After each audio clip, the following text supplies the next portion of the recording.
Hello, good evening, and welcome. This is Farood Hakim speaking to you from San Francisco, California. I said good evening because that's what time it is here, but it's nice to see such a broad audience logging in from all over the world. So welcome, I certainly appreciate your attention. We will get going on this presentation. You've seen the title, You Never Get a Second Chance to Make a First Impression. So a little play on words there, but obviously the topic today we're talking about primarily is impression taking in dental practice, and in particular in Crown and Bridge. So along those lines, I hope that everybody can take away something useful from this presentation. Hopefully everybody's enjoying their dental practice and taking good care of their patients, but this particular subject, taking impressions, making good impressions, is sometimes a source of stress and anxiety for some of the practitioners out there. It's not always the easiest procedure to pull off well. And so hopefully some of the pearls that we can share throughout this presentation will tend to demystify some of the techniques involved, will help review some of the materials that might make life a little bit easier, and all in all make practice life a little bit more enjoyable. So you see my email address down at the bottom left. I always can communicate with attendees after the fact. You're more than welcome. But let's go ahead and get started. I feel like if you're going to spend an hour or so time with me, it's important for you to know a little bit about me so you can kind of frame your opinion of what my background is and what my biases might be. I primarily have three jobs. The biggest hat I wear is I am an educator. I teach at University of Pacific, our dental school, and have done so ever since 1991 when I graduated. So now over 26 years. And for a large part of that, I've had an administrative role there. Probably do that 65% of the time. The next big hat I wear is also ever since 1991, since graduation, I've been in private practice. So I guess you could say I'm not just a textbook or type-it-out jockey, just teaching students, but every single day I'm a wet-fingered dentist that has to work with patients. Finally, what brings me here to you is the fact that I also enjoy, with the balance of the time, traveling, giving lectures, doing continuums, hands-on workshops, basically being a speaker or a key opinion leader, and working with industry to evaluate products, using my office as a beta site to look at new technologies, new materials. And so that really is the avenue that brings me to you today. With a little bit of time that's left over, I have a really understanding family, and we enjoy like quality time together, albeit sometimes a little bit compressed.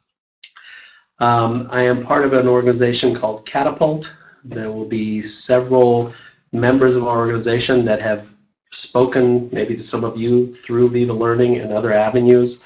The background on that, without going into detail, is that a group of our speaking cohorts decided to band together about a decade ago or so, and we thought there was some value in bringing a group of minds together that could put aside biases, evaluate products, techniques, technologies a little bit more effectively, a little bit more candidly, and we could share ideas together and hopefully come to the audience more calibrated and with a little bit more of a valid message.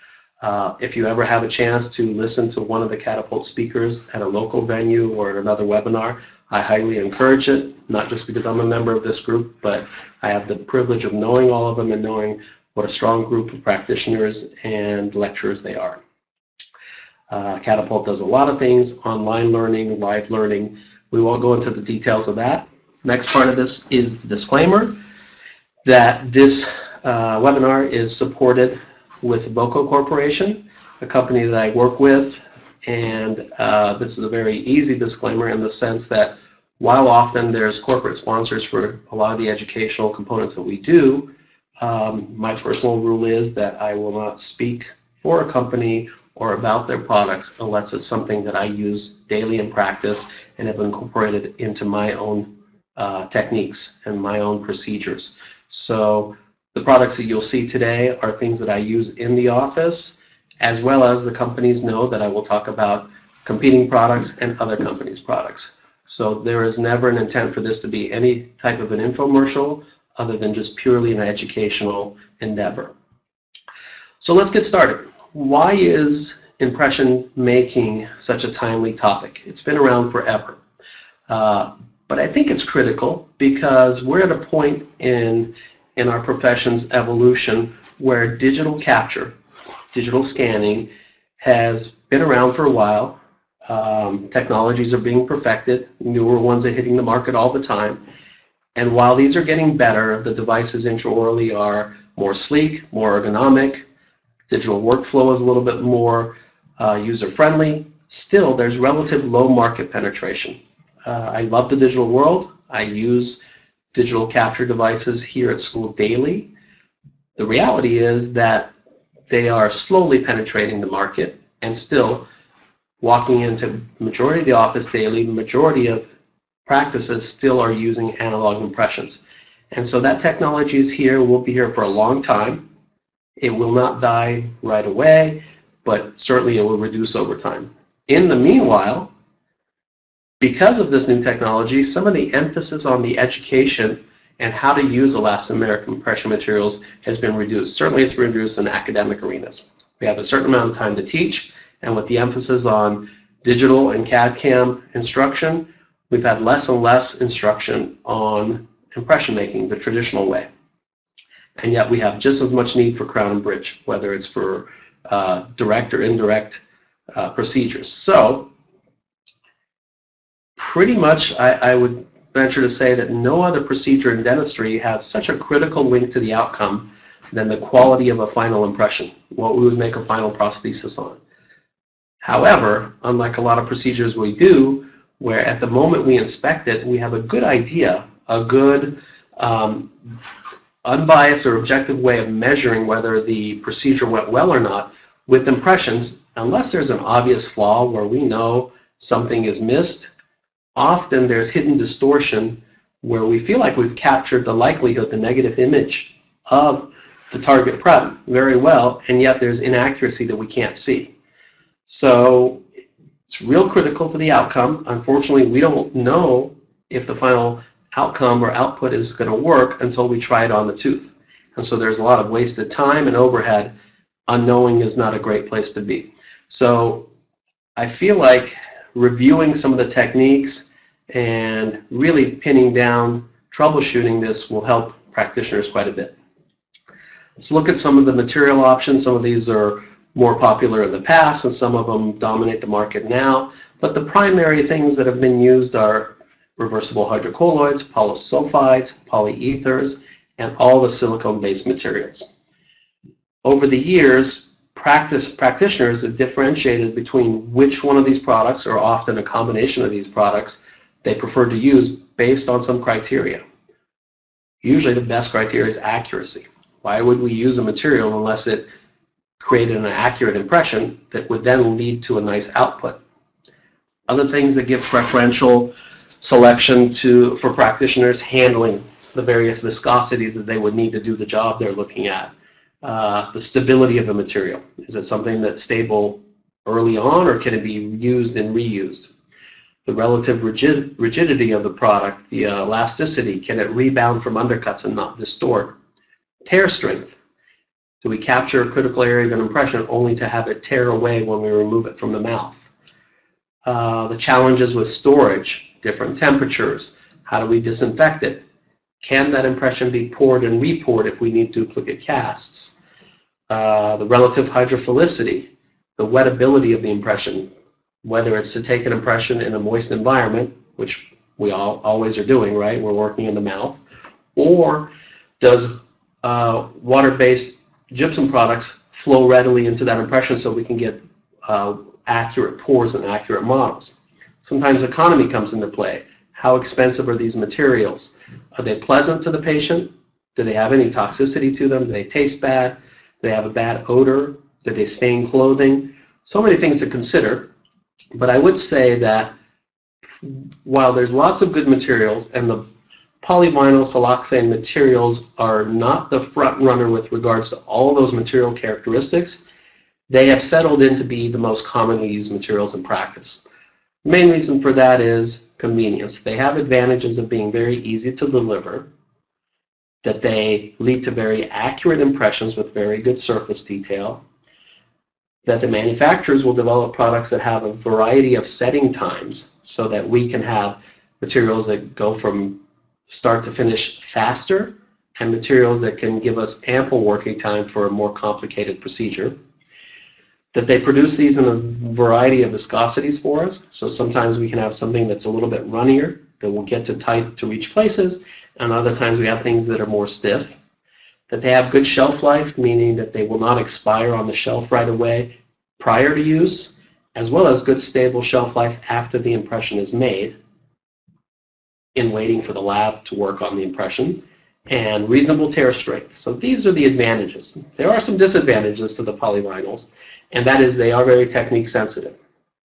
Sometimes timing, mix, and delivery is critical and can be one of the areas that we get tripped up. By nature, they are all hydrophobic, meaning they don't like water, they don't like moisture. And guess what? In the mouth, we're dealing with blood and saliva. Both are wet. So this is where the manufacturers work, and they use terms like hydrophilic to describe their products. And what they've done is modified those products to really be less hydrophobic relative to their competitors. Also, sometimes with the more stiff materials, they can get caught under undercuts. Removal is difficult. We have to be careful not to lock on impressions. And even when we get them off, if the impression has to go through a significant strain to rebound back, we're worried about the accuracy of that rebound. So let's look at a case real quickly, and we'll get more detailed about this, but before we can get a good crown, we have to be able to get a flawless impression to the lab if we are going the analog method. So we're going to look at just an upper first molar. I'm going to put this little slide aside, ignore it, other than to say this is simply a quadrant cheap triple tray, and that is some bite registration paste. I put a dollop of bite registration paste just over the target tooth, and I've allowed the patient, or asked the patient, to bite down in maximum intercuspation around that tooth so that the material spreads to the neighbors, and that's it. I'm going to put that aside.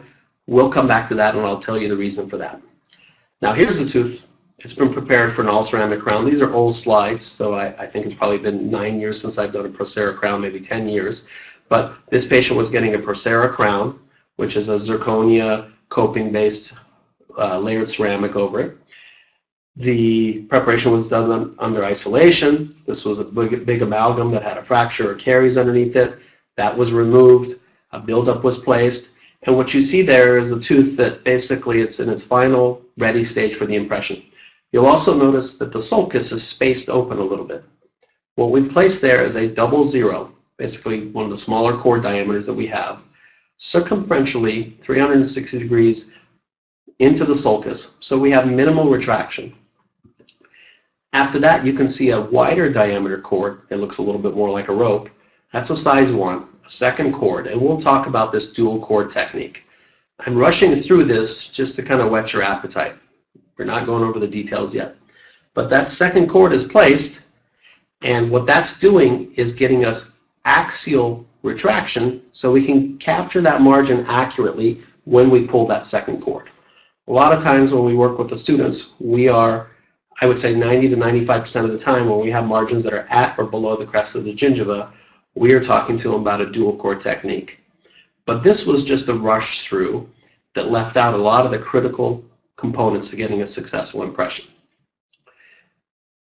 It's no mystery that when we want to get an impression, tissue management is probably the most important aspect. And so the 3 main strategies that are used out in practice for tissue retraction is mechanical retraction, which you just saw some slides of, and that's using cord, or sometimes some of the cord alternates. Some of the manufacturers have some viscous gels and putties that can be kind of buttered into the sulcus to try to deflect the marginal gingiva, take up a little bit of space, and basically mechanically elevate the tissue away from the margin so that our impression materials have an opportunity to go and adapt to that margin. So first option, mechanical retraction, some method. We largely use cord, and that's one of my favorites. Option 2, using a laser. So we will literally use a laser, a diode laser, to trough the soft tissue and remove a small portion of that soft tissue, create a little trough 360 degrees around that margin, so we open up the space mechanically by removing tissue away. Third option that some folks use is called an H&H technique. It's a hydraulic approach to this. And all I would say, rather than knocking the technique, is to say proceed with caution. I typically teach against this because it's a technique that's very sensitive and is prone to having more errors, more undetected distortion because of the amount of pressure and rebound that could happen. So we won't speak too much about that, but these are the three primary strategies used. That being said, I would say the single most critical factor in successfully capturing an impression is the tissue management. The first part of that is hemostasis. The second part of it, where we showed you the cord, was retraction. And if I don't impress anything else to the audience, I would want it to be this tonight, that these are two separate and intentional activities, and they should not blend together. What do I mean by that? What I mean is when tissue management is the key, often we will have a bleeding sulcus, and when we put a little hemostatic solution onto a cord and we jam that cord into the sulcus, we can successfully get the bleeding to stop. And that's our false positive. The doctor says, okay, I have the bleeding stopped. But I'm sure this scenario will sound very familiar to a lot of you out there. This is where the stress builds up in that procedure. You and your assistant are very nervous. You're ready to go. You have tray in hand, material loaded. You are ready to pull your cord, whether it's a top cord or the bottom cord, and immediately you see a little bit of bleeding or heme. You might get a little astringent and scrub on that area. You might get air or water. You might try to blow the bleeding away, blow the heme away, and you'll quickly rush and try to, with force, inject material to push that moisture out of the sulcus, seat the tray, finally breathe, because you've been holding your breath this whole time, and keep your fingers crossed, and it's a guessing game. Gosh, I hope I don't have to tell this patient that I have to pack cord again because they didn't like it. I hope I got this impression. I hope a series of offsetting errors has overcome in a way that I have captured the margin. And at the end of the day, if that margin is reasonably captured, even though it may not be 100% accurate, I'm going to go with it, and I'm going to ask my lab to make a series of compromises until they can get a crown that they think is reasonably okay, and I'll try it in a week or two, and God, I hope it kind of works. So if that sounds familiar, it's not a comfortable place to practice. And so hopefully we'll talk a little bit about taking all the unpredictability out of this and making it very predictable, if anything, almost an enjoyable procedure. So the first thing I'll talk about is hemostasis. You'll see, and I apologize, these are small photos, so there's going to be a lot of them loaded on the screen. You'll see a syringed material. The name of it is Viscostat. This is a product from Ultradent. Ultradent is a company that makes all their products essentially in syringes, so this is no different. It's in a syringe. That's simply ferric sulfate. I have a few varieties of this, but by and large I use the plain Viscostat, the ferric sulfate. And it's not that the ferric sulfate from Ultradent is different from ferric sulfate from another company. The key here is the delivery. You'll see the hub of that needle, the infuser tip, magnified here. And it is a little counterproductive, thinking that we're going to jab something that's metal into the sulcus. We're actually trying to be kind to the sulcus. But you'll see at the end of this, there's a cotton tuft here. That's the infuser tip. That's a delivery mechanism that makes this the ingenious way to get hemostasis. What happens there is we actually are using counterintuitively quite a bit of pressure.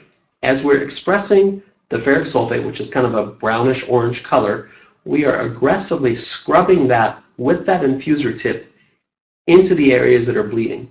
And what's happening microscopically is you are forcing ferric sulfate into those torn capillaries. So unlike traditional material that we might put just on a cotton pledget and paint over the bleeding area, we get some coagulum. But as soon as we pull cord or as soon as we wash or blow air, it starts to bleed again. It's because the clot is outside the vessel and it's not protected. In this case, because of this delivery mechanism, we are forcing the clot inside these microcapillaries, and so they're locked in. Because of that, when we go back and insult the area, if we've done our job correctly, it will not perforate and start to bleed again. We'll simply wash away the loose coagulum that's on the surface in the sulcus, and we're going to have capillaries that have completely stopped bleeding. If we do this correctly, you will have hemostasis 100% of the time, and that happens independent of cord. Naviscostat is very effective.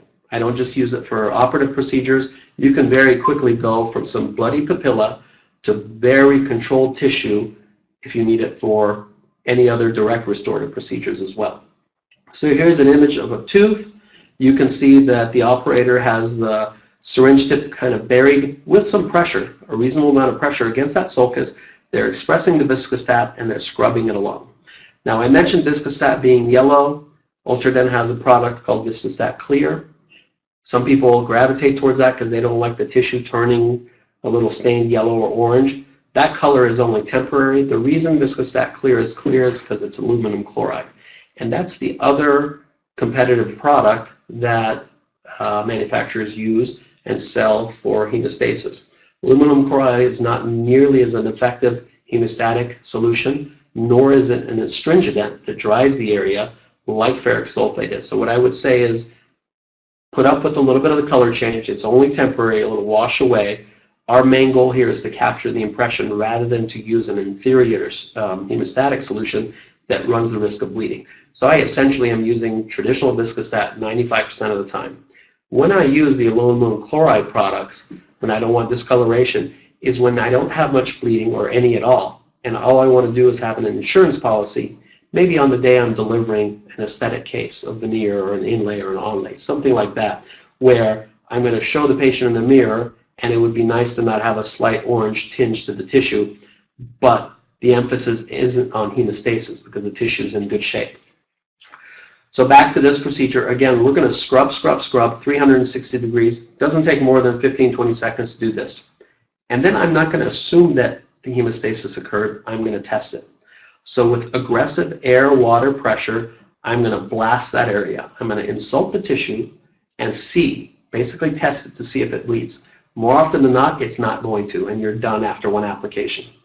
Then I'll simply re-inject a slight amount of the ferric sulfate, so let it dwell in the sulcus, and then go to my cord packing.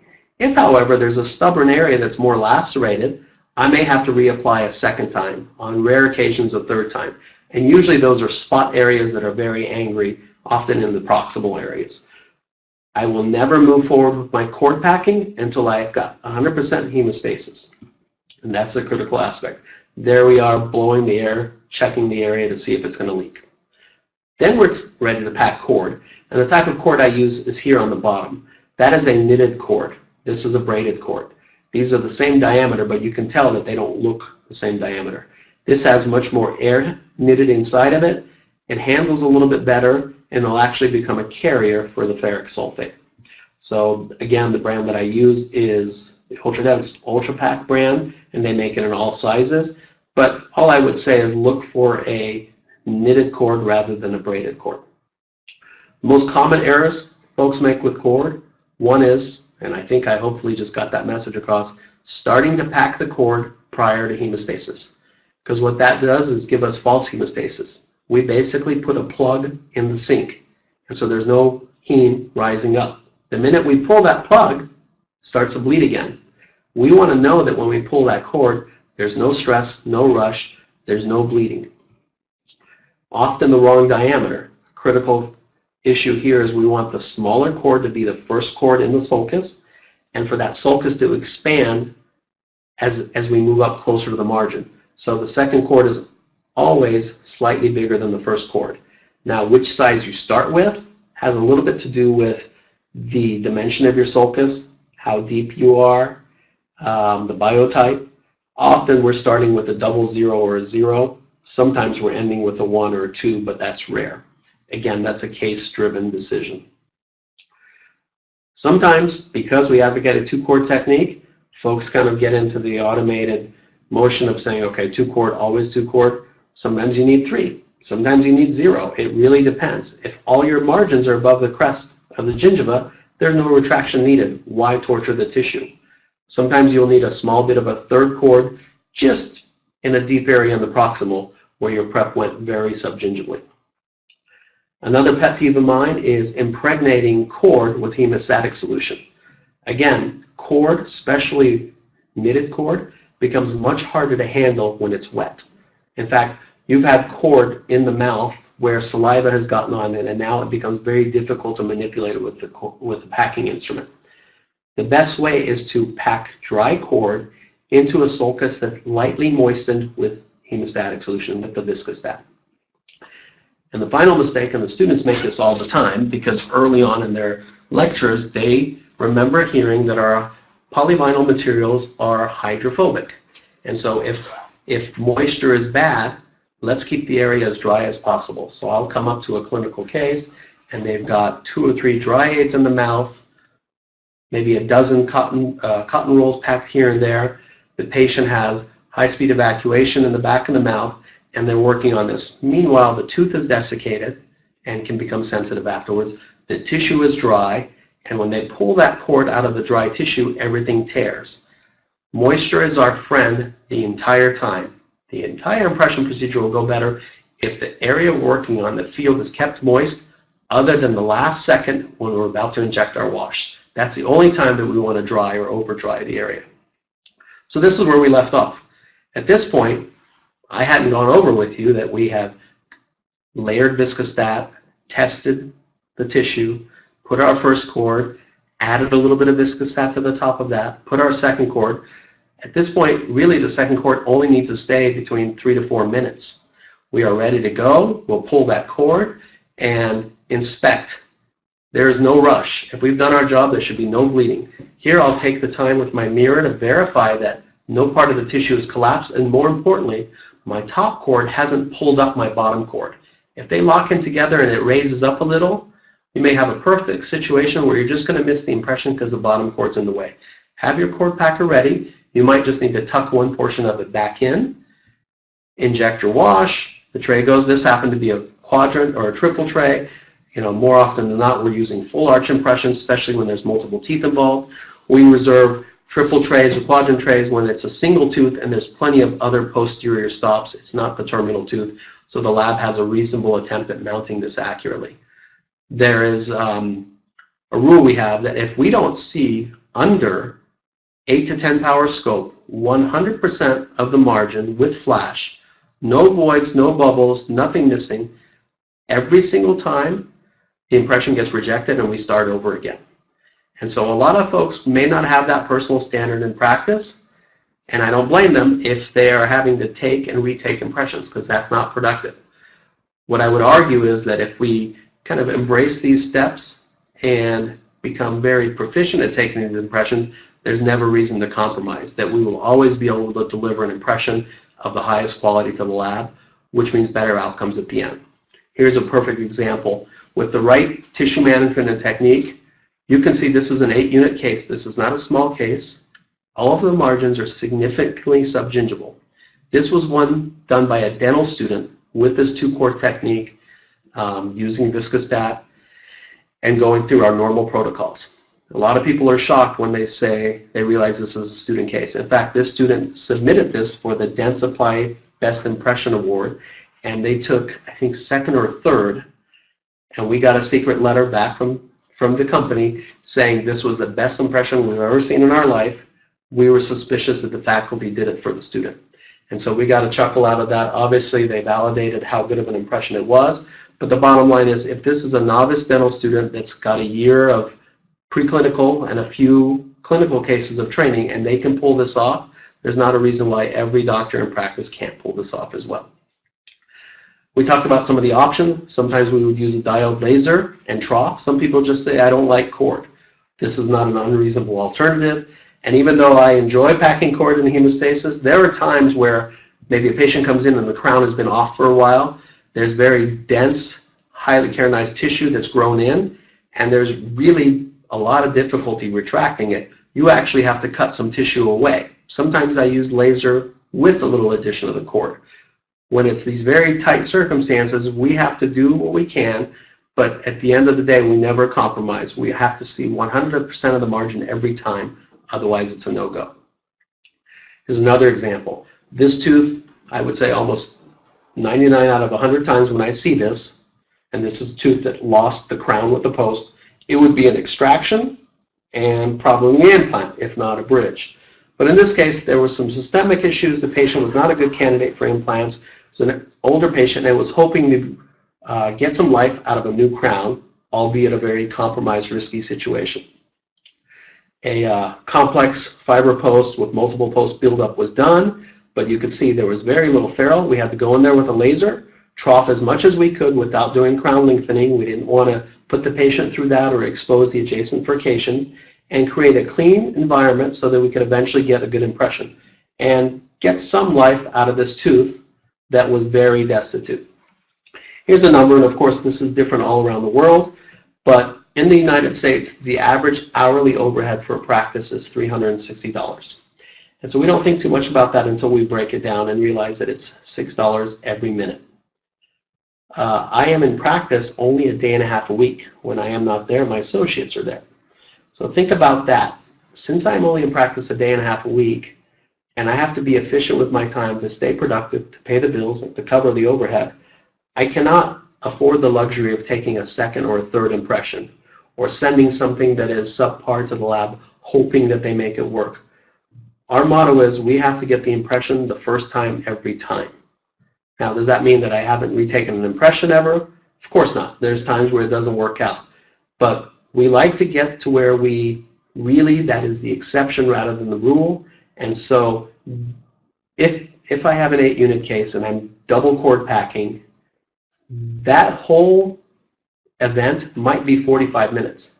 The last thing I want to do is repeat that, both for my sake, for the overhead sake, and most importantly for the patient confidence sake. Patients do not like having cord packed while they're sitting with goop in their mouth taking an impression. So if for no other reason than patient confidence and patient satisfaction, we want to get impressions the first time every time.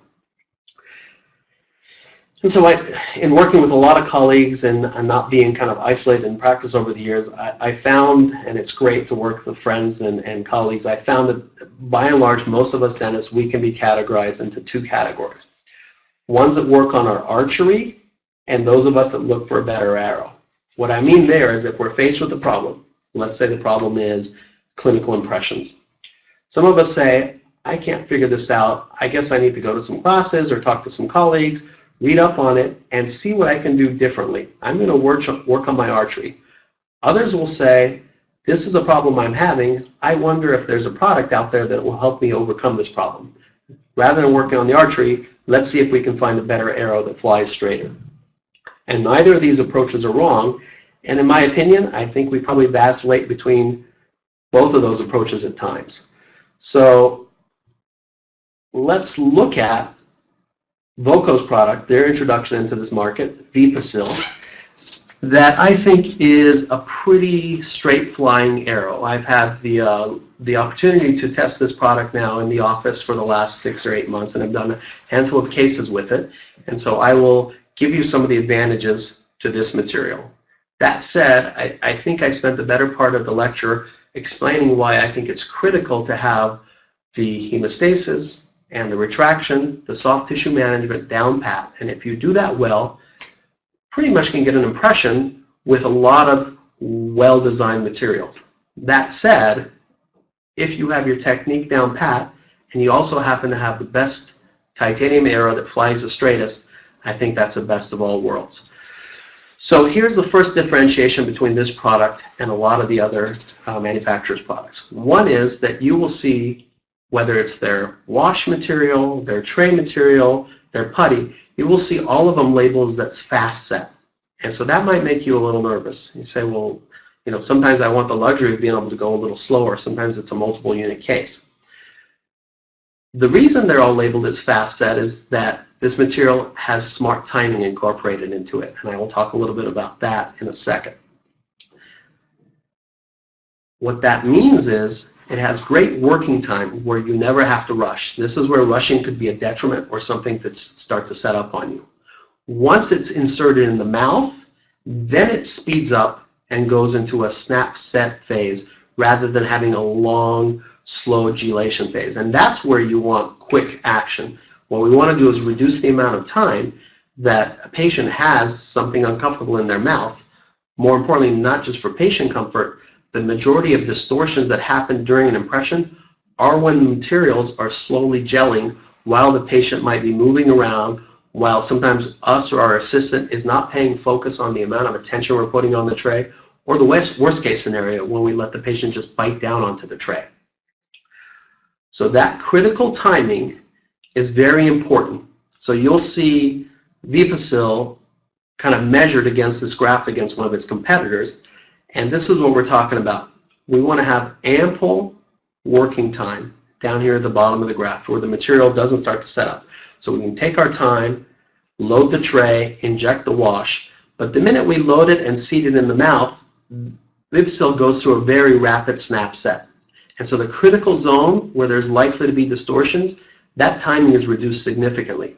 Versus something that has more of a linear set time like this, a linear ramp, has a longer critical time where distortions could happen. So that's why it's the best of both worlds. We really only need the fast set material because it's only fast after it goes in the mouth. Before that, you have ample working time. The next differentiation between here is how it reacts in a moist environment. The relative hydrophilicity or the contact angle, which refers to what a water droplet would do in contact with the material. You can see one that beads up like a fresh waxed car versus one that relaxes and is very hydrophilic, will actually adhere to the surface that it's trying to contact. The primary benefit is how this material can really relax into potentially a wet interface. We hope that we got our tooth dry. We hope that we got our sulcus dry. We have talked about how not to have any heme. But remember, this crevicular fluid, there's a micro lymphatic system that's involved. In general, it's the mouth. There's always going to be a hint of moisture that we can't always protect against. So if we have a relatively hydrophilic material compared to other competitors' products, we have a better chance of capturing the impression. And then the secondary impact on this is not just how it works in the mouth, but once we've captured an impression successfully, how wettable that impression is, meaning when we pour wet gypsum into that impression, will the stone flow through that impression and capture all the detail and make that negative image back into an accurate positive image. So it works on both ends, both on the capture and eventually manufacturing the models. So again, measured against some competitive products, in fact one of them you can see is a polyether. You can see Vipasil's contact angle is actually better than a polyether product, which is known to have moisture capabilities. Finally, here is the graph on the relative contact angle after it's setting. You can see stone is being poured into this impression, and it blows the competition away as well as far as how wettable it is and how accurate and well poured the models are from this product. Third differentiation, this is all the physical mechanical characteristics. The relative toughness, the tear strength. I don't care if I capture the impression perfectly, if when I take it out of the mouth, my thin bit of flash that shows me where my margin is locked into that bottom cord, and in pulling that bottom cord out, it tears right at the critical margin. Then even though I captured the impression, it was not useful because I couldn't take it out of the mouth without tear or distortion. Elastic recovery. Impressions have to rebound right back and remain dimensionally stable and accurate as they go through undercuts and extreme forces and removal. So this is very critical. So one of the tests that's done is the Zwick test. It relates to the particular viscosity of the material, how far they can stretch it without it tearing, A, and B, that it will bounce back to its original position. So that's another area that Vipasil performed very well. So you can see, as we pull out an impression, we have to get the material to go around the height of contour of the tooth, sometimes multiple teeth, sometimes tori, and rebound back, and it'll still look like a good impression visually to us. We won't be able to tell that it's rebounded 75% of the way back or 100% of the way back. We only find out when we have a misfitting final restoration. So let's review some of the most common impression protocols. I would say that there is the one step, which we can probably break into two categories. This is when, and this is the quadrant or the triple tray impression that I showed you.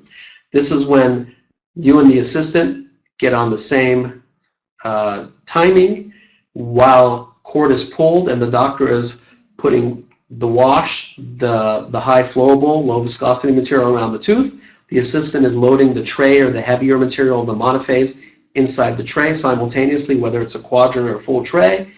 We try to do the timing on this at the exact same time so they have a relative equal setting time, and this is quickly loaded and seated.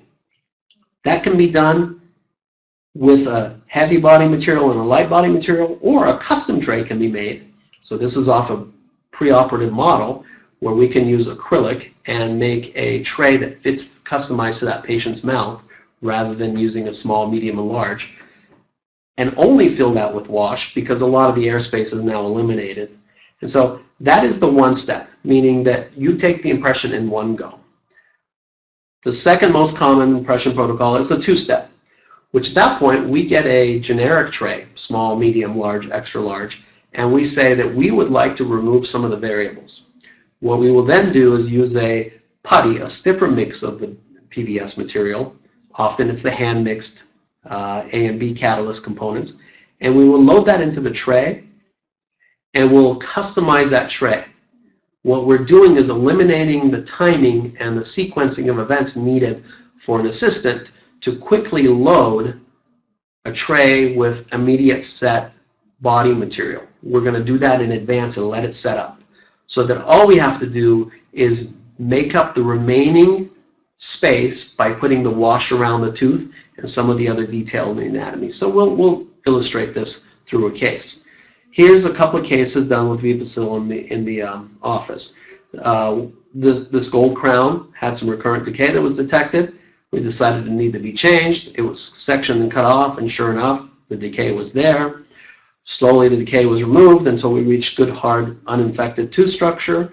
The pulp was not violated. That area was built up, and a good bonding protocol was used.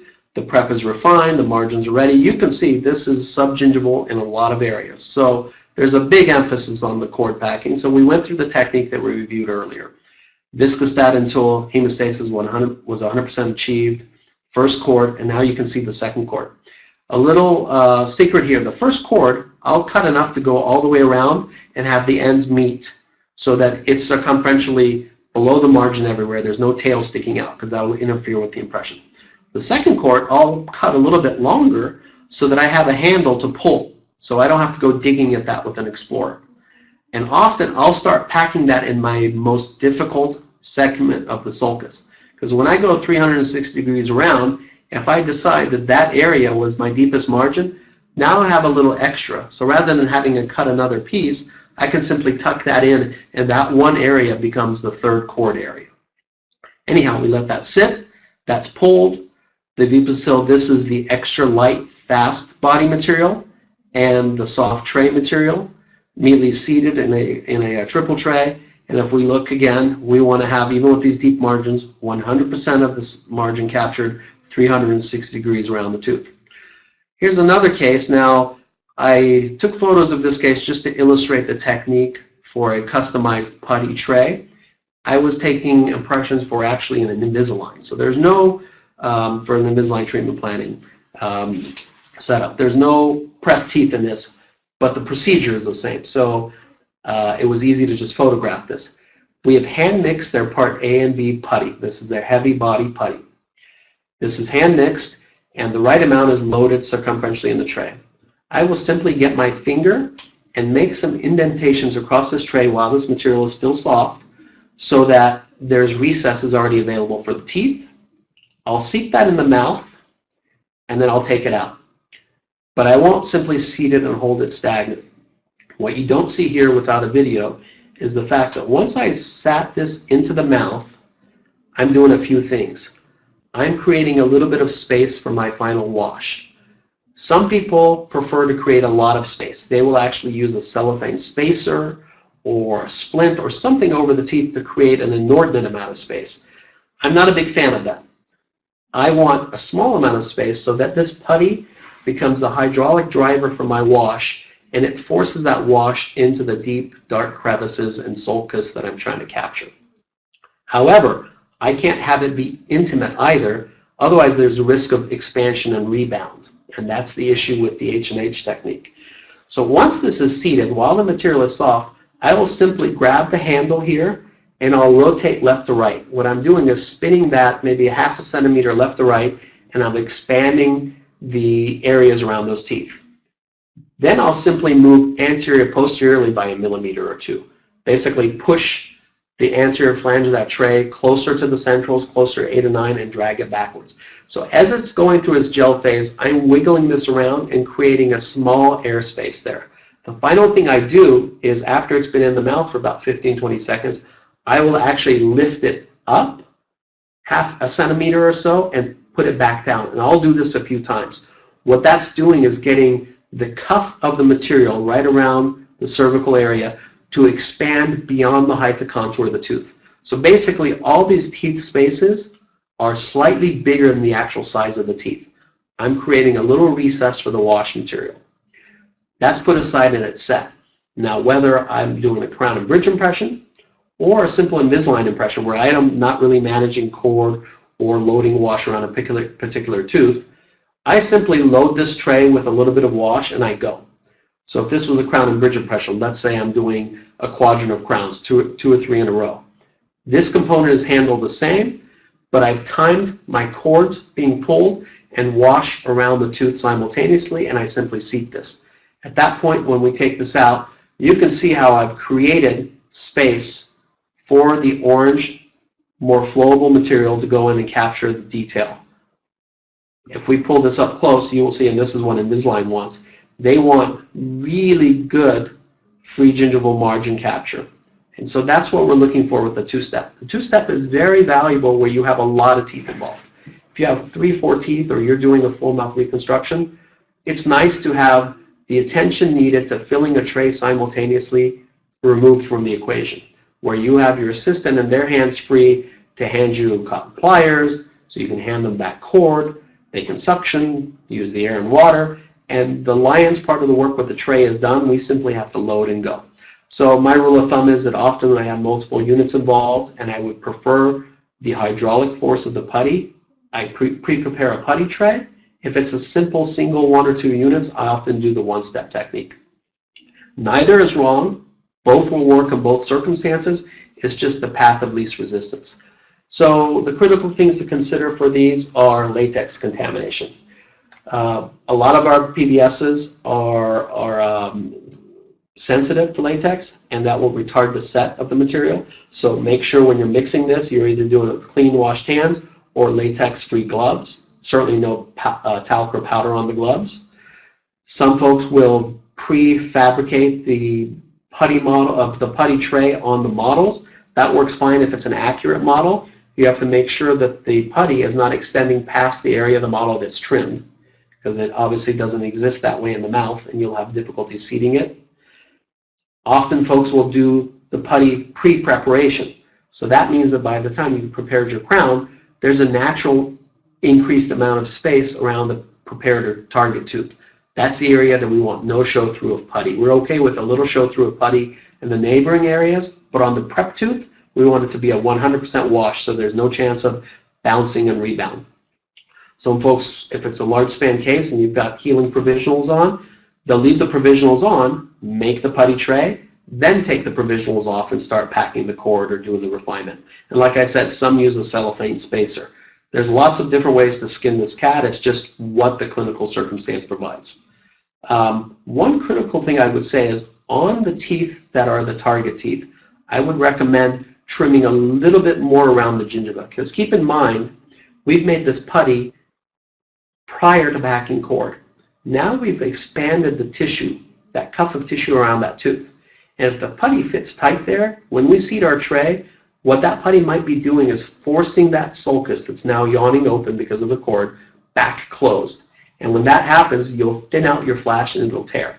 So I often relieve a little bit more just around the tissue with a burr or with a scalpel, only on the teeth that are critical to the equation, the ones that I'm trying to capture. And then the other thing that's very important, especially with Vipasil, is the loading sequence. Don't put the wash around the tooth and then take your time loading the wash in the putty that's already set.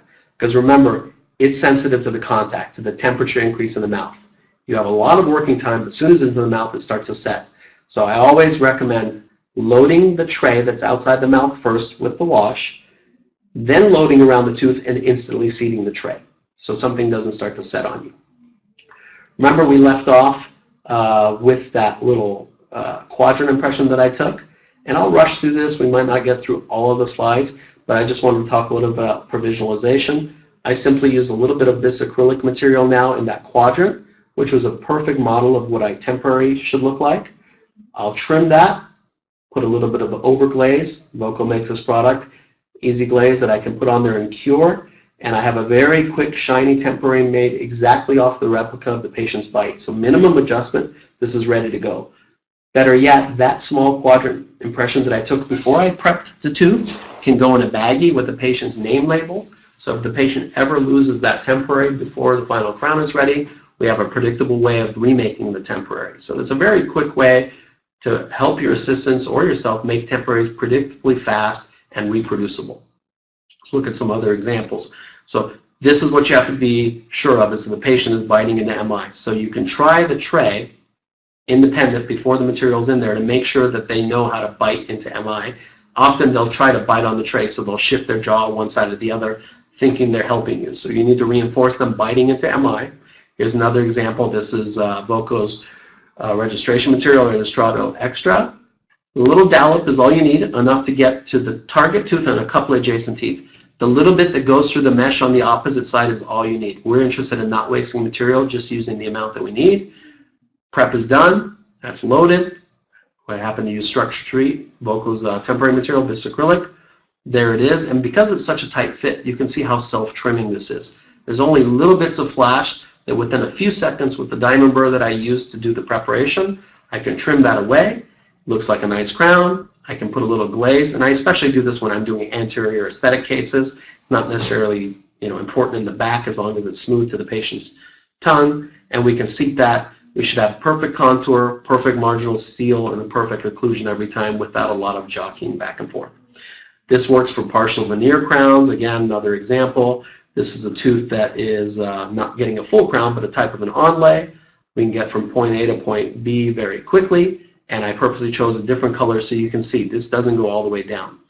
Now, the trick here is depending on how much axial grasp we have, because we're doing more and more limited reduction preps these days, more and more flat top onlays, there's less natural adhesion between the temporary, the provisional cement, and the tooth. So we'll talk about some tricks of the trade to help these provisionals stay on where maybe they're not grabbing around the tooth as efficiently as a full crown. This works for veneers. Now, a lot of times with smile cases, smile design cases and veneers, we have large diagnostic processes leading up to the case, but this was a case where a patient did not live in my area, simply needed 2 composite veneers replaced with porcelain veneers. They had been done a number of times, they were stained, and I did not have the luxury of a preoperative visit or the ability to do impressions or wax-ups. Literally, they were flying in. I was doing a colleague a favor. This was their daughter.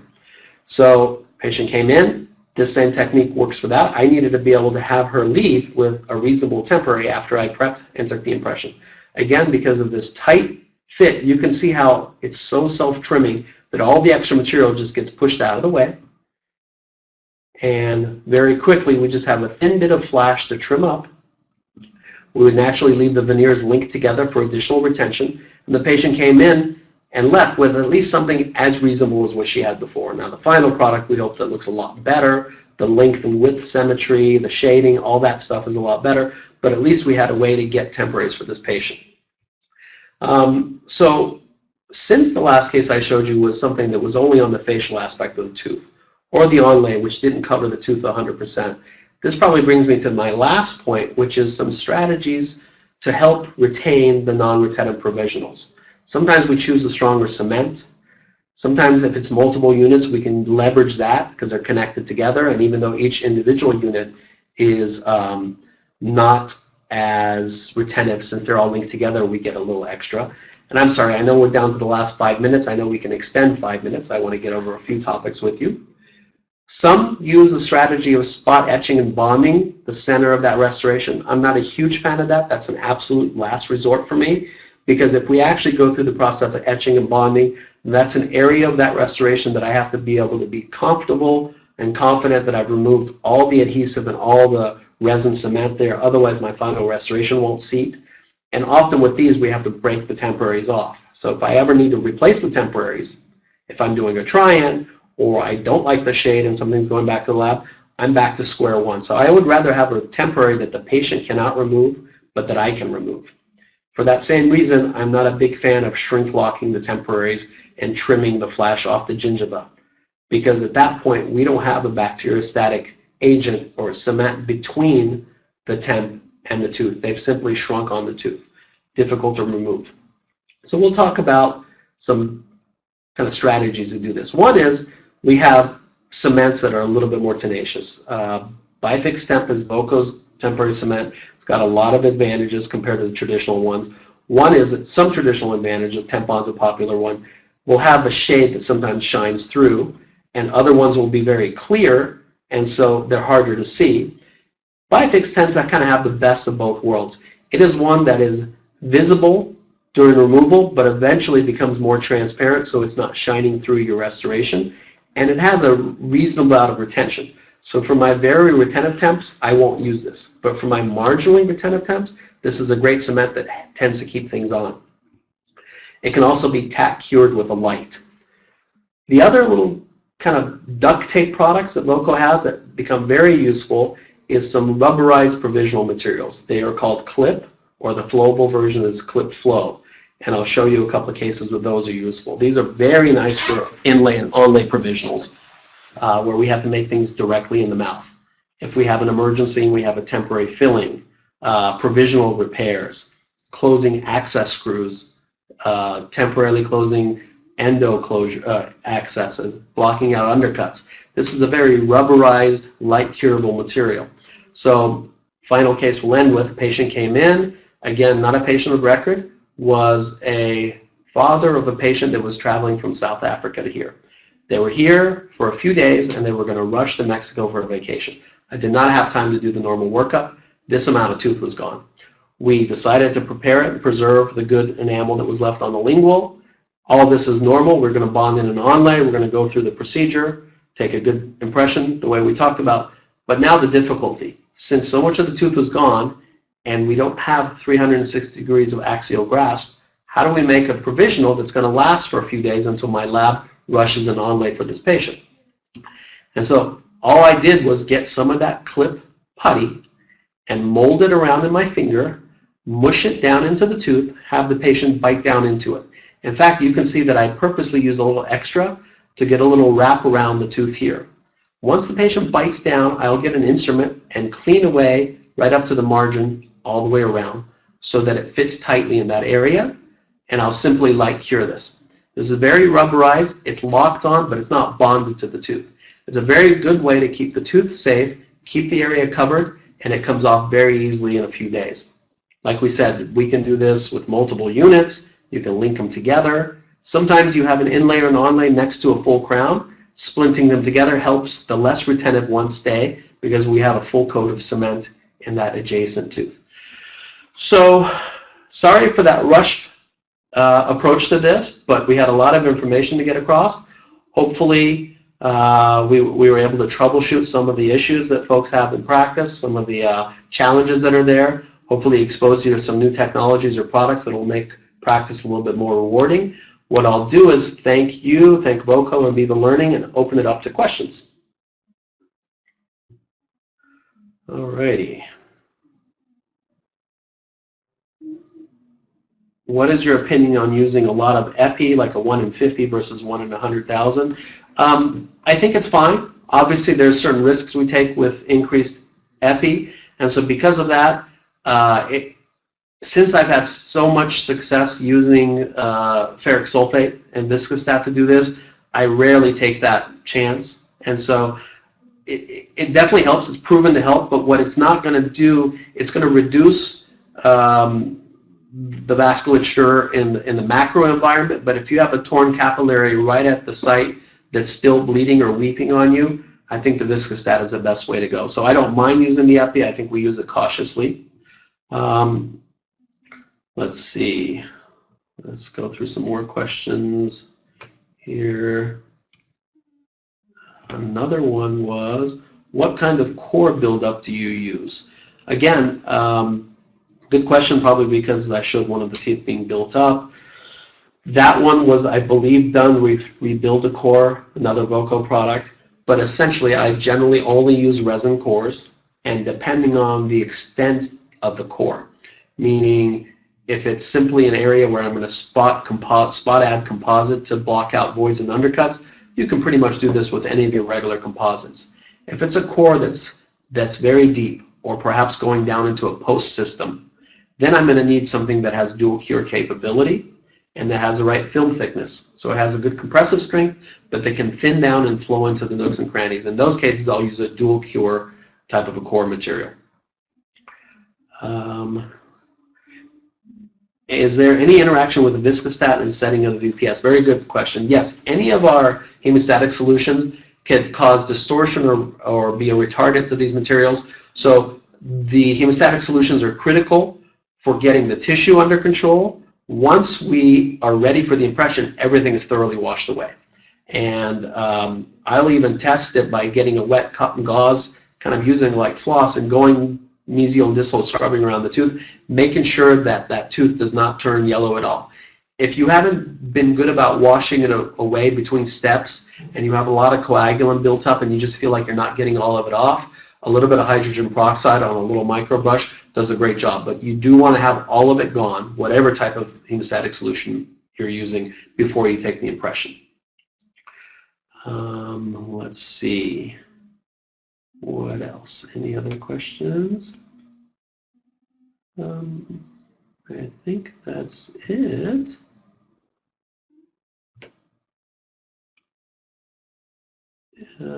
Yep, that's all the questions. All right, well, I will thank everybody one more time. It's been a pleasure, and hopefully our paths will cross in the near future. Thanks again. Have a good night.